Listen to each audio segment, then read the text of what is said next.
We left off last time talking about dilations. Somebody tell me just in your own words, what is a dilation? Changes the size, but what does it preserve? The shape. I mean, the angle measures is what specifically we've been using mostly, right? But yeah, it preserves the shape. So the shape stays the same, it just changes the size. Either enlarges it or it shrinks it, right? Those are dilations.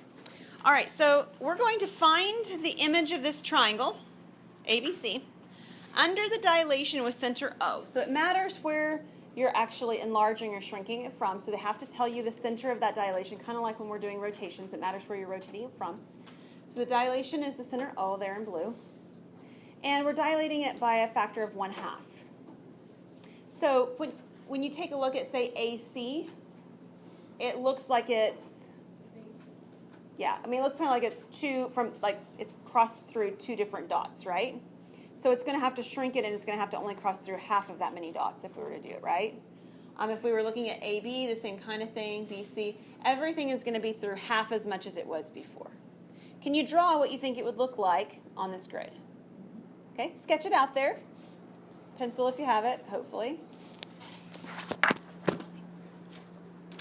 And we'll make sure that it looks okay.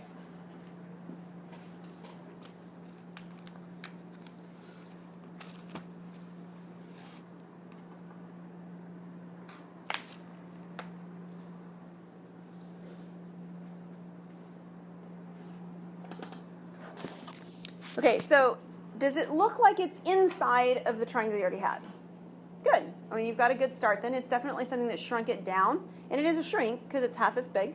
So it should look like it's sort of embedded inside of the image you already have. And all of the sides have to be parallel to where they were before, right? So AC parallel to A prime, C prime, and let me do this right here. Looks something like that. Is that what you have? Fantastic. And then AB would be down here. So that's A prime, B prime down here. That doesn't look very parallel. Let me try it one more time.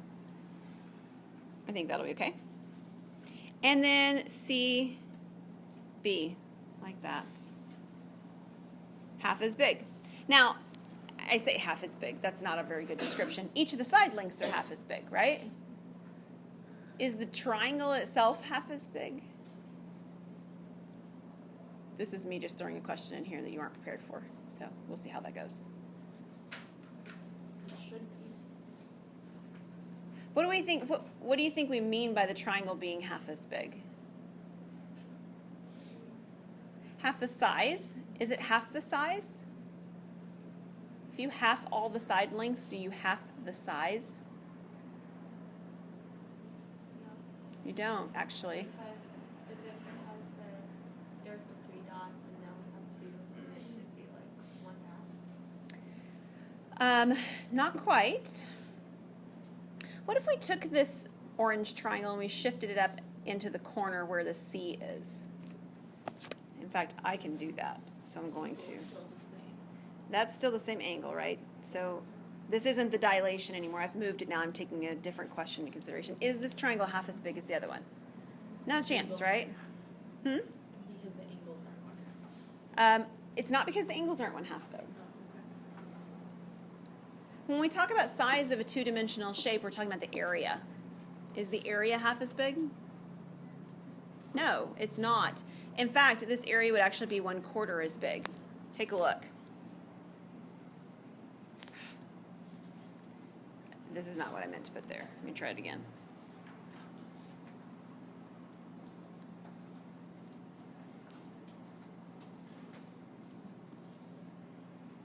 I'm not promising I'm drawing it well, but I'm giving you some kind of an image.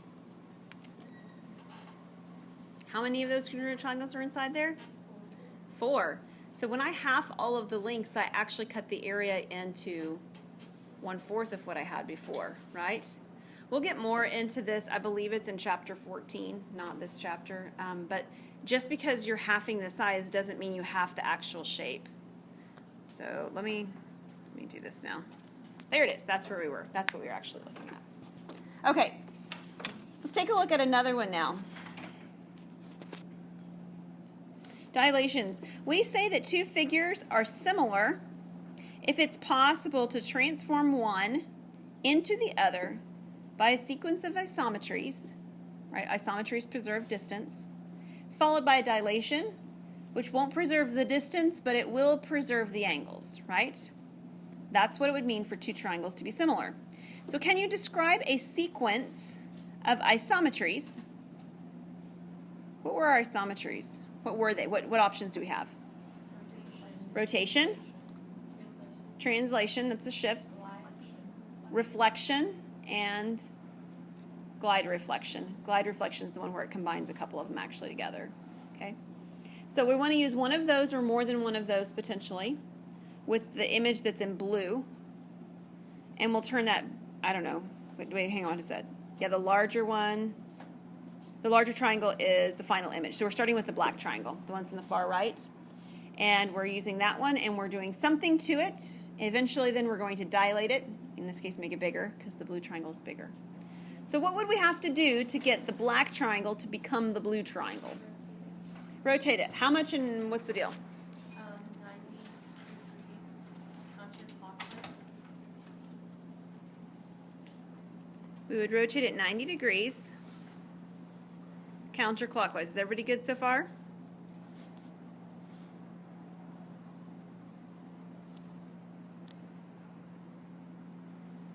Okay, so I'm going to come over to my image and I'm going to actually do that rotation. So if I rotate this 90 degrees counterclockwise, I end up, I believe, with this shape. Do you guys agree? And I should probably say around what point, right? Because that matters too. Around what point did I rotate that? Yeah, the bottom one, the 90-degree angle one, right? Okay.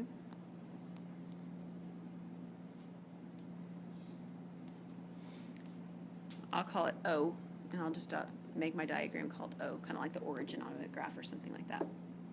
What do I have to do next?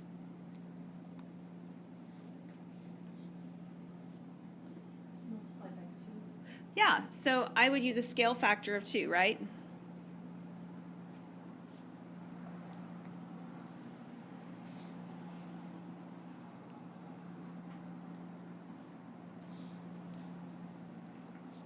Use a scale factor of 2. It will enlarge it to the right size. It's good? That's what it takes to make things similar.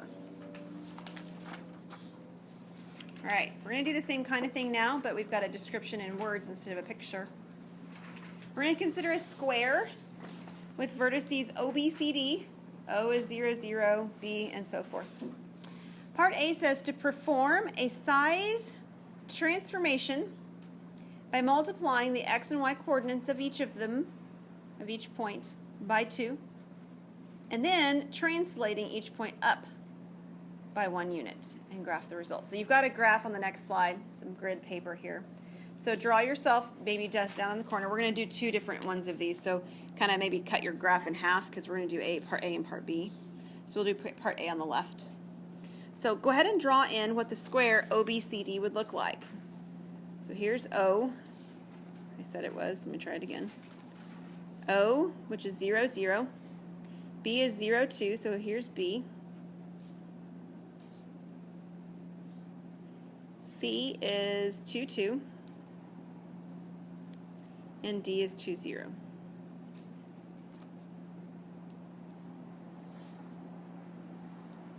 Okay, got a square, side lengths 2.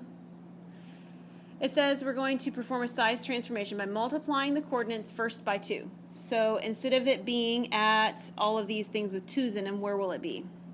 4's. So it'll just be the same picture sort of enlarged, right? And I'll do mine in some different colors as we work just so that we can talk about the different colored shapes.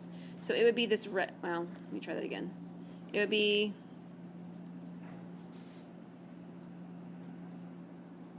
didn't do that right. Let me try one more time. Trying to get my things lined up. Ah, that's pretty good. This would be what I have if I multiply all the coordinates by 2, right? Everything that was a 2 before is now a 4. All the zeros stay 0. And then what do I do with this shape? Move it up 1 unit. So that doesn't change any sizes or shapes of things, right? It just changes the location to be shifted up 1 unit. So that's my orange shape right here. If you have colored pencils or pens, that would be fantastic for this right now, to try to keep these in mind.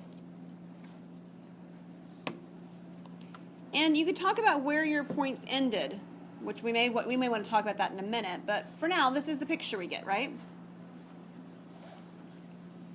So you would do like what? That's what the description said. Dilate by a factor of 2, and then move it all up 1. Okay, everybody good with that? All right, fantastic. Let's do it again now. In the bottom corner on the other side, we start with a 0, 0, all the same OBCD that we had before. But we're going to do things in a different order, right? It says on part B, perform a size transformation of OBCD by translating each vertex up 1 unit first. So same image up 1 unit. I'll do it again in red.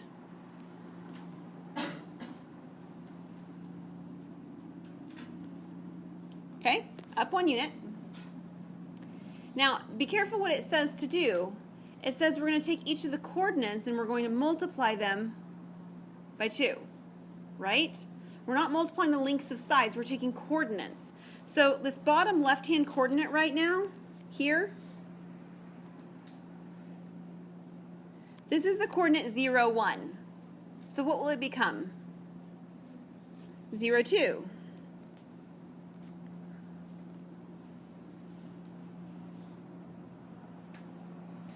I'm going to use blue.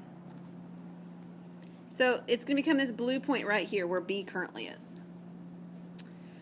All right, how about the top left coordinate right here?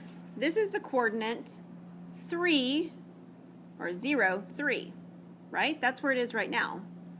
So the 0 stays the same, but what will the 3 become? 6.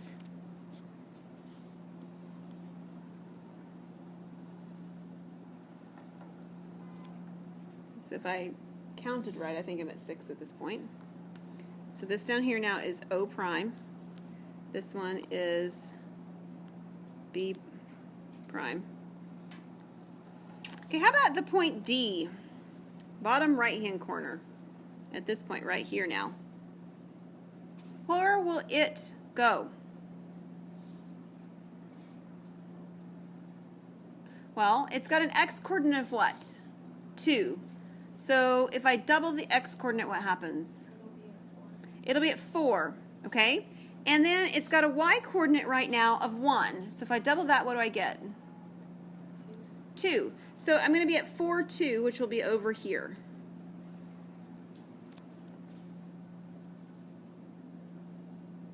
Is everybody okay with that? All right, the last one, top right corner. This is the point 2, x is 2. So if I double that, I'm at 4. And then I've got a y coordinate of 3, and if I double that, I'm at 6. So I'm right here. And if I connect the dots, so to speak, here's my shape. All right, so let's compare what we get, because that's what part C says. Compare A and B. What do you observe? What do you observe? So my blue shape on the right, my orange shape on the left. What can you tell me about these shapes?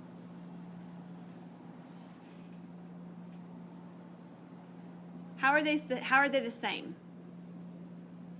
They're the same size. They're the same size. They're both squares, same shape, right? They're squares that have side lengths of 4. That part's the same. They're congruent. Agreed?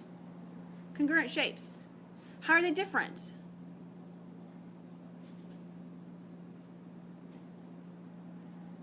The second one is up 1 more. Yeah, the second one is up 1 more. Do you know why it is? Because by moving it first, you forced it to multiply 1 more. Yeah, so if we do the shifting first, which is what we did on the second part, right, the blue one, we shifted it first. Then what happens when you shift it by 1 and then double it? Well, you double the shift. That's what it did. We doubled the shift. So instead of shifting it up 1, we doubled the shift, we shifted it up 2. That's the difference.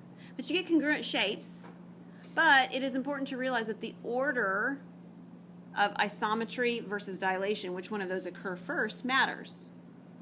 Right? It matters which order we do it in. All right, a couple other things to finish up with in this section. One more thing to finish up in this section is about perspective drawings. So this is an application of what we do when we draw dilations, right? They are perspectives. And so this is sort of an image of what happens when you do perspective drawing. That's all you're seeing here at the end, okay?